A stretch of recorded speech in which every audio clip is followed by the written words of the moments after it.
Hey guys, so meron na naman ako isasuggest sa inyo na outfit for Christmas. And itong whole outfit ko guys, nasa less than 1,000 pesos lang to lahat. Starting with this off-shoulder top guys, I got this here dito lang sa TikTok shop. Nasa 200 pesos lang tong top na to. Ito yung nauusong off-shoulder top guys na merong design. Medyo pa-peplum yung design niya. And garterized tong top guys, stretchable siya. For the skirt naman guys, ito yung nauusong pleated skirt. Sobrang affordable lang din ito guys. Nasa 200 plus lang. I got it in color white kasi sobrang nagagandahan talaga ako sa maroon and color white combo. For size reference guys, ito yung fit niya sa akin.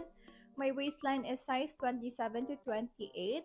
I'm 5'6 tall guys and kita niyo yan. Sobrang haba talaga ng skirt guys. Nasa above the ankle ko yung length niya. Tapos, i-prepare mo lang siya with small bags, 'di ba? Sobrang social na tingnan ng outfit na to. Hindi talaga siya halatang nasa 200 plus lang bawat item. For the top, guys, free size top, pero garterized siya, guys. So, stretchable talaga yung top. My bust size is size 34, and ito yung fit niya sa akin. Yung sleeves niya naman, guys, meron siyang garter. So, if nagustuhan mo din tong outfit ko, guys, ilalagay ko yung link nito dito sa Yellow Basket.